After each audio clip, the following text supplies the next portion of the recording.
surprise. Walang ano si sir. Sir, bukod dyan, meron pong message na pinadala para sa inyo. Babasahin ko na lang din po.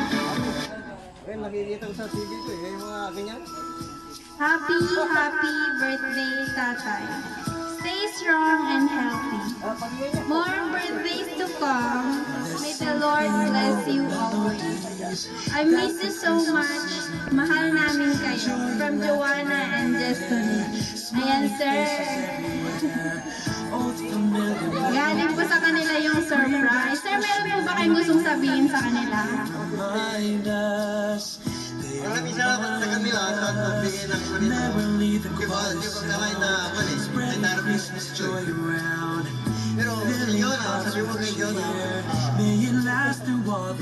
salamat. Happy Christmas melodies bring back fading memories. Parang bata kayo. They remind us.